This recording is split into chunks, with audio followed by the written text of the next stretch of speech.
Hey, just want to say thanks for stopping by and checking out my shop tour videos. I hope you enjoy them. I hope that you come away with some ideas for your own shop.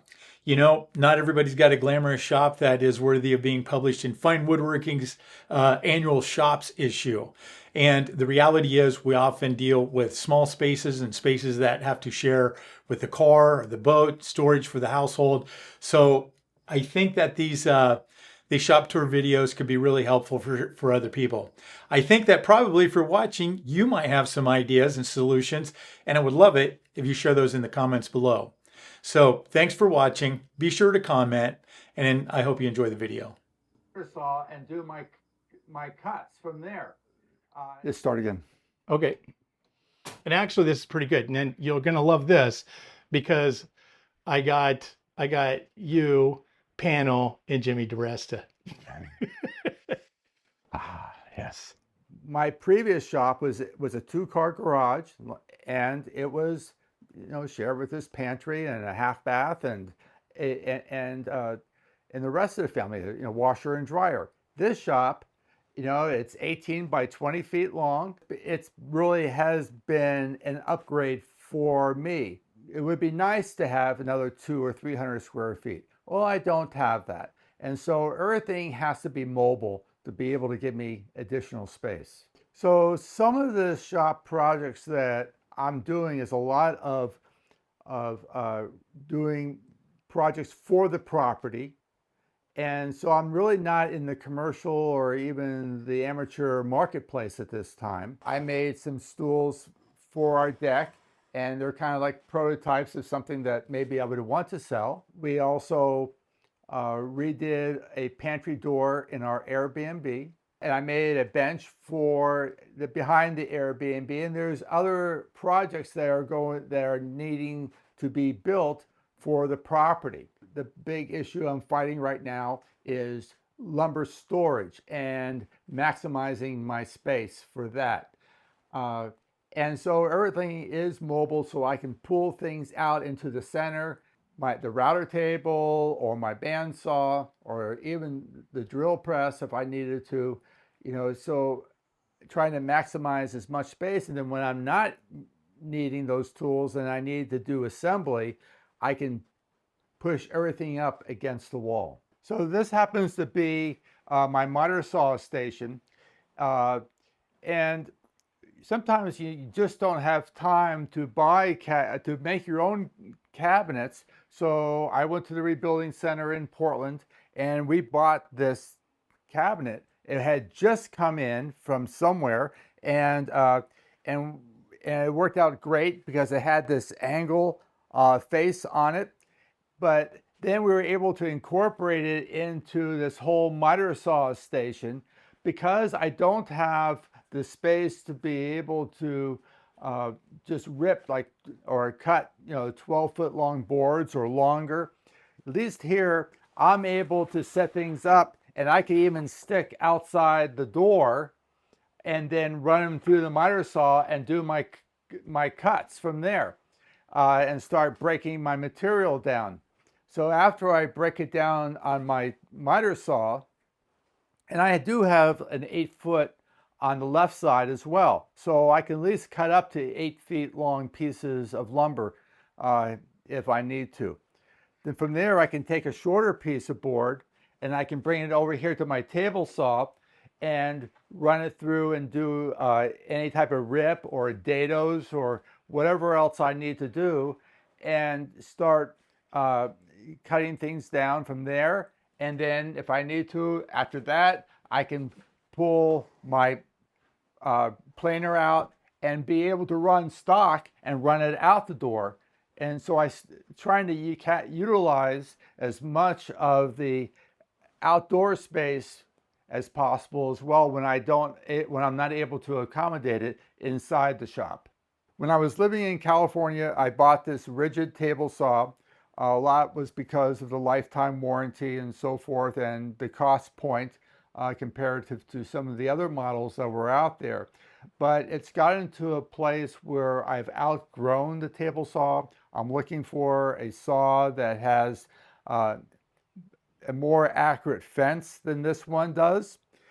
And as I am getting older and just becoming more cognizant of maybe how I will be around the table saw, I wanted some safety features. So after doing some research, of course, it's a no-brainer to get a SawStop in here. And so within the next couple of weeks, I'm hoping to have a SawStop. So this happens to be my 220 electrical panel that we had installed.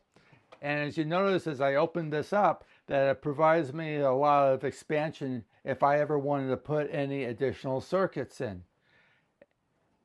You'll also notice here that I don't have the wall finished above the panel or below it, because what I want to do is end up building a removable section of the wall. So in case I ever do want to add an additional circuit, that the electrician can gain complete access to either the top or the bottom of the panel.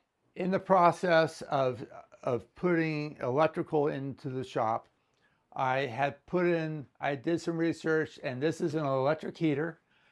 I was going back and forth. Do I want a mini split? Do I want something running off propane?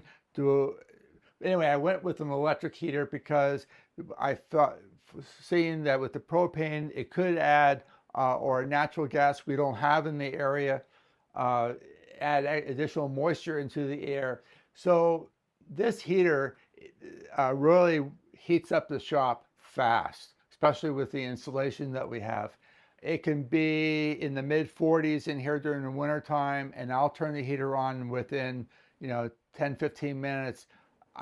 The heater is hitting at least the low 60s. So it's a very efficient heater, and I have it set up during the winter time to come on anytime the temperature of the shop drops below 45, so that way my glues and stains don't start freezing up. December of 2016, I hired a concrete contractor to come in and pour the floor, and then I was doing some research to what type of flooring to put on here, and actually Wood Magazine featured another woodworker's shop, and he used this product called Dricore, and I was able to get it through Home Depot.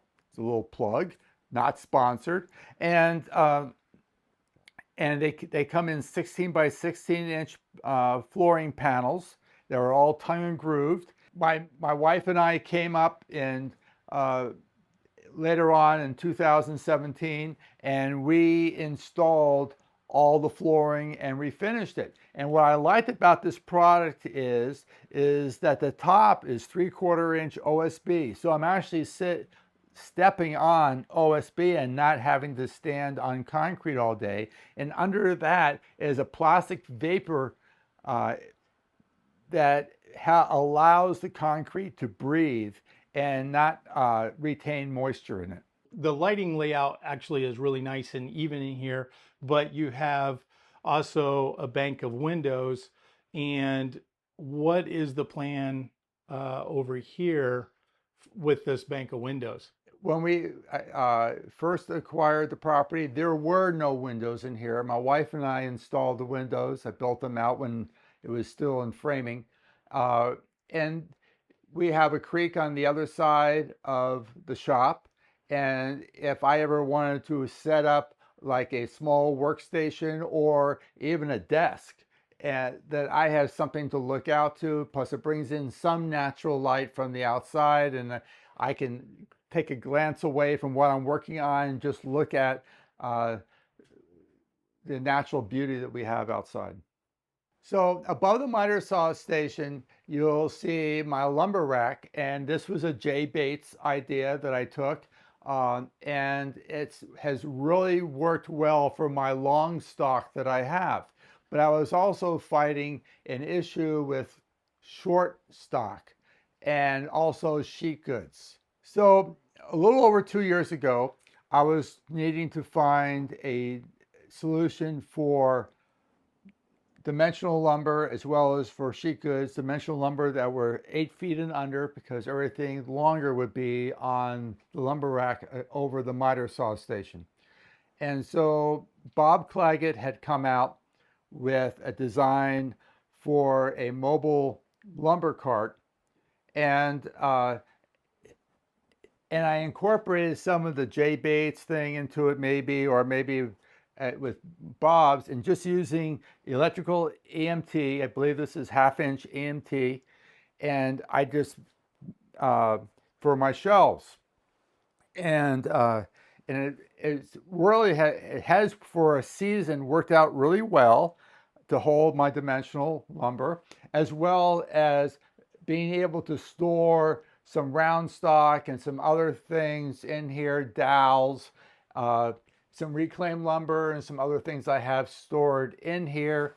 I have just have some resin paper here, so when I do painting or glue ups, I have something underneath that. I have overalls. You know, I just have some things that are stored in here. And then on the other side is where I would have my sheet goods.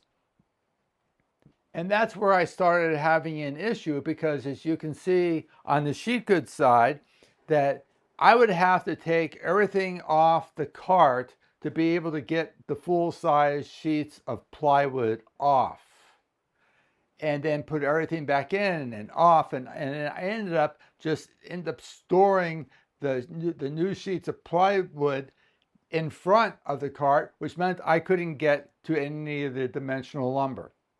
And as a lot of us woodworkers, we have an issue is, when do we keep short pieces of lumber and when do we throw it away or burn it? I built this vertical plywood storage unit, which I'm in the process of finishing. And the face of it will end up having French cleats to allow me to store my clamps on it, as well as maybe some other things as I figure it all out. This is like for spring clamps. And then these are for hanging my parallel clamps. Then I also got a couple of his brackets to make shelves with. So these will be incorporated on the French cleats. So did you just get CNC plans and have those cut by somebody with a CNC, or did those come flat packed?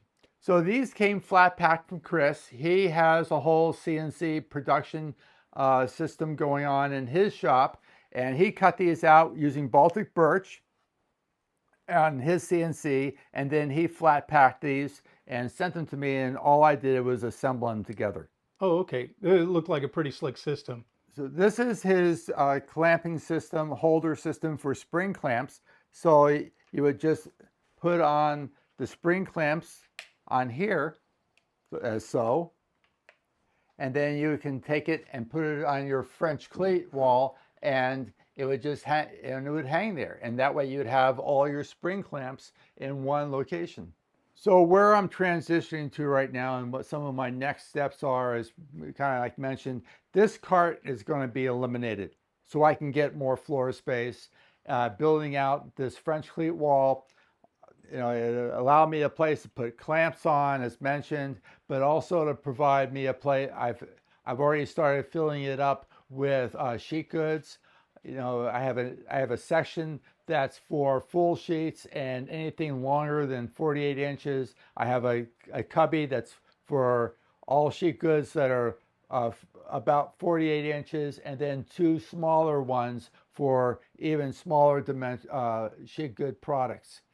I'm going to figure out another system to hold my smaller dimensional lumber. May it be a smaller cart that will store the dimensional lumber upright, and that I can just shove into the corner, and it also will be on casters. So at some point, this lumber cart is going to be sold, or I will just take it apart, and so I can have that additional floor space. Once that's done, then I can bring the SawStop in.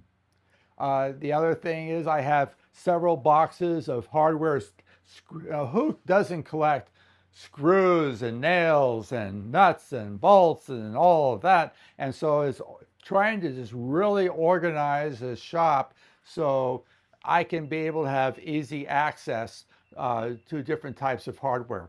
And it's like I have this one this one cabinet area, and it is just loaded with stuff, disorganized, whether it be screws or it be nails for my nail gun, or there's an airbrush compressor in there in my larger router.